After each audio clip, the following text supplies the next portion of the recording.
Hello दोस्तों, इस video में हम डिस्कस करेंगे मध्य प्रदेश जुडिशियल सर्विसेज के मेंस के पॉइंट से, मेंस एग्जाम के पॉइंट ऑफ व्यू से, जहां पर आपको एक पेपर मिलेगा जजमेंट राइटिंग का। जजमेंट राइटिंग में अगर बात करूं तो 4 तरह की आपको टॉपिक्स या क्वेश्चंस वहां पर पूछे जाएंगे। पहला होगा जहां पर आपको बोला जाएगा कि एक सिविल केस है और वहां पर इश्यूज फ्रेम कीजिए। फिर आपको बोला जाएगा एक क्रिमिनल केस में चार्जेस कैसे फ्रेम होते हैं, क्या स्ट्रक्चर रहेगा, वो बात की जाएगी। फिर आपसे पूछा जाएगा कि एक जजमेंट लिखिए सिविल केस में, और लास्ट में पूछा जाएगा जजमेंट लिखिए क्रिमिनल केस में। तो ये जजमेंट राइटिंग का जो पार्ट है, पेपर है, बहुत इंपॉर्टेंट है, जहां पर आपका राइटिंग स्टाइल, आपकी अंडरस्टैंडिंग जो है लॉ की, वो देखी जाएगी। आपको यहाँ रट्टा नहीं मारना, कुछ भी याद नहीं करना, बस स्ट्रक्चर देखना है कि किस वे में आप जजमेंट लिखेंगे। तो उसी के रिगार्डिंग एक पार्ट है फ्रेमिंग ऑफ चार्ज, वो हम इस वीडियो में डिस्कस करेंगे। तो सबसे पहले तो चार्ज देखिए, चार्ज होता क्या है, क्या कंटेंट्स हैं, ये आपको बताएगा सेक्शन 211 ऑफ CRPC। ठीक है, कंटेंट्स ऑफ चार्ज क्या है। पहला इसका सबसेक्शन बोलता है every charge under this code shall state the offence with which the accused is charged. देखिए होता क्या है, कोई कंप्लेंट फाइल करते हैं, ठीक है, कंप्लेनेंट ने एक कंप्लेंट फाइल कर दी किसी एक्यूज्ड के अगेंस्ट। ये तो होगा ही अगर कोई क्रिमिनल कंप्लेंट फाइल हुई है किसी एक्यूज्ड के अगेंस्ट, कंप्लेंट जो है फाइल की गई। अब कंप्लेंट के बेसिस पे पुलिस जो है देखेगी, इंक्वायरी करेगी, कोई इन्वेस्टिगेशन करेगी, और वहां पर अगर उसको लगेगा कि कंप्लेंट सही है, फैक्ट सही है, कॉग्निजेबल ऑफेंस है, तो FIR रजिस्टर की जाएगी। FIR रजिस्टर करने के बाद पुलिस जो है पूरी इन्वेस्टिगेशन करेगी डिटेल में। जो भी विटनेसेस हैं, जो भी वहाँ पर एविडेंस आ रहे हैं, कलेक्ट किया जाएगा, विटनेसेस की स्टेटमेंट रिकॉर्ड की जाएगी, और उसके बाद अगर पुलिस को लगेगा कि ऑफेंस सही है और जो भी उसके फैक्ट्स मिले हैं, एविडेंस मिला है कि उस पर्सन को, उस एक्यूज्ड को चार्जशीट करना चाहिए, तो वो चार्जशीट उसके अगेंस्ट फ्रेम करके बनाकर कोर्ट में जमा करवा देंगे। कोर्ट में अब जाने के बाद जब केस है, तो वहाँ पर जो जुडिशियल ऑफिसर होगा, मजिस्ट्रेट है या सेशन कोर्ट है, वो देखेंगे कि चार्जशीट में क्या मटीरियल आया है। चार्जशीट में मटेरियल अगर उनको लगेगा कि हाँ अब आगे ट्रायल चलना चाहिए, तो वो एक्यूज्ड को सुनेंगे, क्या कहता है एक्यूज्ड उन चार्जेस के बारे में जो भी चार्जशीट में लगाए गए हैं पुलिस के द्वारा। उसके बाद जो जुडिशियल ऑफिसर होगा एक फॉर्मली चार्ज फ्रेम करता है उस एक्यूज्ड के अगेंस्ट। वो जो चार्ज फ्रेम करता है वो चार्जशीट एक्चुअल सेंस में कहलाती है कि कोर्ट ने चार्जशीट फ्रेम कर दी, चार्जेस फ्रेम कर दिए उस एक्यूज्ड के अगेंस्ट, राइट। उसके बाद एक्यूज से पूछा जाएगा कि क्या आप इन चार्जेस को मानते हो, सही मानते हो, तो एक बात हुई। अगर वो चार्जेस को डिक्लाइन कर देता है कि उसके नहीं, ये चार्जेस जो है या पुलिस ने जो इन्वेस्टिगेशन किया, जो एविडेंस है वो मेरे अगेंस्ट गलत है, मुझे गलत तरीके से फंसाया गया है और मैं ट्रायल क्लेम करता हूं, तो उन चार्जेस के बेस पे फिर आगे जो है ट्रायल कंडक्ट किया जाएगा। ठीक है, तो ये वाली जो स्टेज है चार्जेस फ्रेम करने वाली, चार्जशीट करना किसी को कोर्ट के द्वारा, वो यहां पर हम बात कर रहे हैं।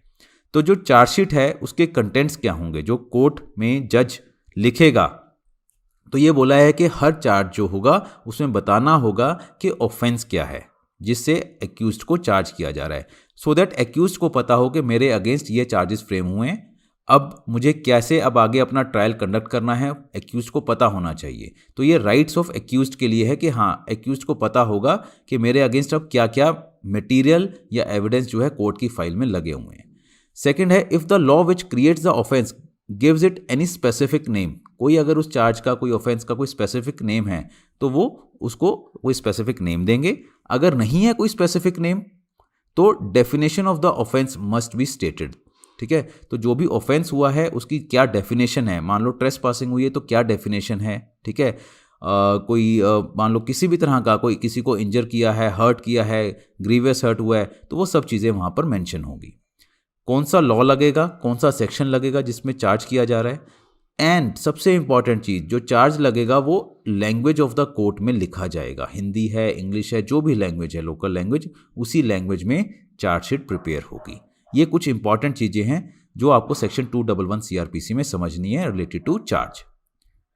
Seventh is if the accused, अगर ये कह रहा है कि हैविंग बीन प्रीवियसली कन्विक्टेड, अगर एक्यूज जो है प्रीवियसली कन्विक्टेड है, उस कन्विक्शन के बेस पे एक डिफरेंट टाइप की पनिशमेंट मिलेगी यहाँ पर या एनहांस पनिशमेंट मिलेगी, तो उस कन्विक्शन के रिलेटेड फैक्ट, डेट, प्लेस जो भी है कन्विक्शन की, वो भी चार्ज में बताई जाएगी।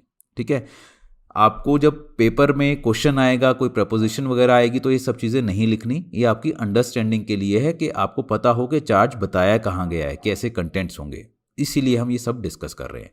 212 particulars as to time, place and person. The charge shall contain such particulars as to the time and place of the alleged offence and the person against whom or the thing in respect of which it was committed as are reasonably sufficient to give accused notice of the matter with which he is charged. तो accused को बताना होगा कि हाँ जी किस time का हम charge लगा रहे हैं, कि आपने उस वक्त उस प्लेस पे इस पर्सन के अगेंस्ट ये गलत ऑफेंस या कोई भी इलीगल चीज़ की थी जिसके कारण हम आपका ट्रायल यहाँ कंडक्ट करेंगे, सो दैट एक्यूज को पता हो, उसको नोटिस हो कि हाँ किस बात का उसको ये ट्रायल चल रहा है उसके अगेंस्ट। ठीक है।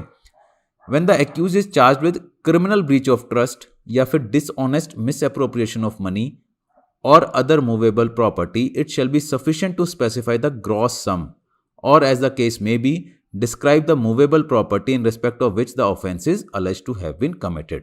तो अगर किसी accused के against criminal breach of trust या कोई भी मिस अप्रोप्रिएशन का केस चल रहा है तो कितने अमाउंट का है वो, तो वो टोटल अमाउंट ग्रॉस सम भी बताया जा सकता है।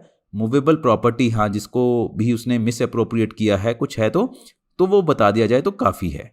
ठीक है। तो ये सब चीज़ें हैं हमारी 212 में, ये जो ज़्यादा इंपॉर्टेंट नहीं है सबसेक्शन 2, बस आपको क्लैरिटी के लिए बताया गया। 213 में है important, When manner of committing offense must be stated, कि किस वे में आपने offense commit किया है वो बताया जाए। When the nature of the case is such that the particulars mentioned in 211 and 212 do not give the accused sufficient notice of the matter with which he is charged, the charge shall also contain such particulars of the manner in which the alleged offense was committed as will be sufficient for that purpose. कहता है कि 211 या 212 में accused को पूरा नहीं भी notice मिल रहा कि क्या किया है उसने, जिसके अगेंस्ट चार्जशीट फाइल हुई, चार्जेस फ्रेम हो रहे हैं, उसके अगेंस्ट ट्रायल चलेगा, अगर उसको 211 और 212 में प्रॉपर नोटिस नहीं हो रहा, उसको समझा नहीं पा रहे, तो उसको बताना पड़ेगा कि किस मैनर में जो आपने ऑफेंस किया था, क्या मैनर था, किस तरीके से आपने किया, सो दैट अब आपके अगेंस्ट ये प्रोसीडिंग्स चल रही है। 213 में ये बताया गया है। अब एक एग्जाम्पल करते हैं जो एक्चुअल एग्जाम में भी आ चुका है।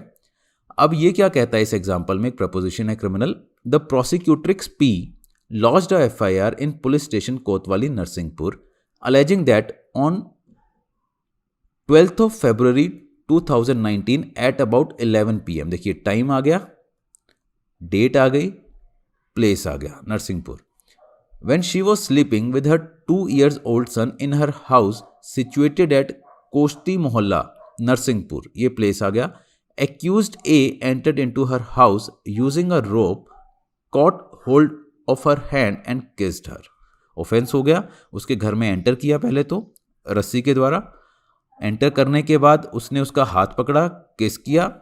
As the prosecutrix screamed, witness K reached there. Witness आ गया, जब प्रोसिक्यूट्रिक्स ने देखा ऐसा कुछ हो रहा है उसके साथ, उसने चीख मारी और विटनेस के वहां पर पहुंचता है।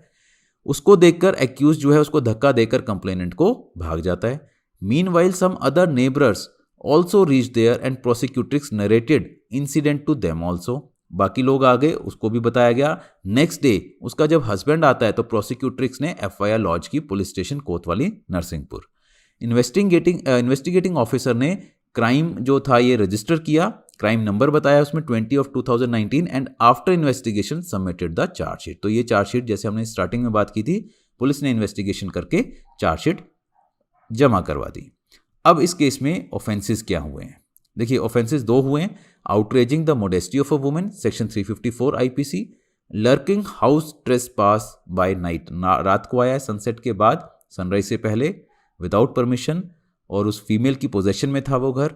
ठीक है। तो 457 IPC में यहां पर जो भी ऑफेंस हुआ।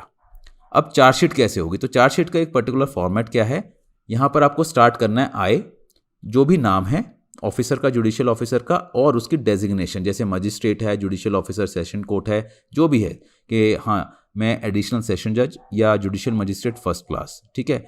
Hair bye charge accused A as follows, तो क्लियर बताया कि कौन हूं मैं, मेरी क्या डेजिग्नेशन है। फर्स्ट क्या है, that you on 12th of February 2019 at around 11 PM at Narsingpur had assaulted complainant P. यहाँ पर बताया किसके अगेंस्ट हुआ, कौन सी डेट को हुआ, कौन से प्लेस पे हुआ, किस वक्त हुआ। देखिए सारी चीजें आ गई।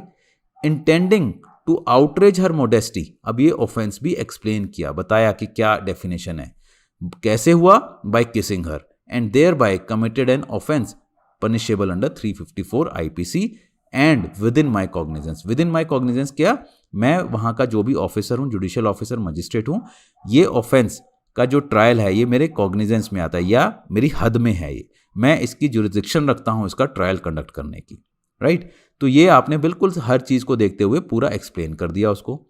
Secondly, that you on 12th of February 2019 means same date, same time, after sunset and before sunrise committed offense of lurking house trespass by night by entering, अब ये आ गया मैनर, किस वे में हो रहा है, by entering into complainants A dwelling house in her possession and used as human dwelling। अब इसकी डेफिनेशन में यही है, ठीक है, कि ट्रेसपास कहाँ हुआ है, एक ड्वेलिंग हाउस में जो उस फीमेल की पोजेशन में था और वो ह्यूमन ड्वेलिंग है, एंड रिमेनिंग देयर, आप वहां पर रहे, किस लिए, for assaulting and outraging her modesty therein, and you exited from that house, उसके बाद आप चले गए, and you had this committed an offense which is punishable under 457 IPC and within my cognizance। तो दो ही ऑफेंस हुए, दोनों आपने लिख दिए। अगर बाई चांस और भी होता, कोई थर्डली, फोर्थली, फिफ्थली, आप ऐसे बना सकते हो, कितने ही बना सकते हो, कोई लिमिट नहीं है, राइट।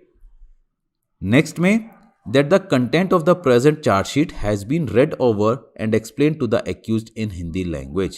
अब हिंदी लैंग्वेज में आपने उसको एक्सप्लेन कर दिया, क्योंकि लोकल लैंग्वेज हिंदी है हमारे मध्य प्रदेश में, तो हिंदी लैंग्वेज में आपने उसको एक्सप्लेन कर दिया सारे कंटेंट को। ये आपको लिखना है। यहाँ पर आपने प्लेस जहाँ पर कोर्ट है, डेट लिखी, यहाँ पर आपके सिग्नेचर हो गया एज ए जुडिशियल ऑफिसर, आपकी डेजिग्नेशन आ गई, और यहाँ पर आपकी जो सील बनी हुई है डेजिग्नेशन की, ये होगी। Now this is the formal structure of chargesheet.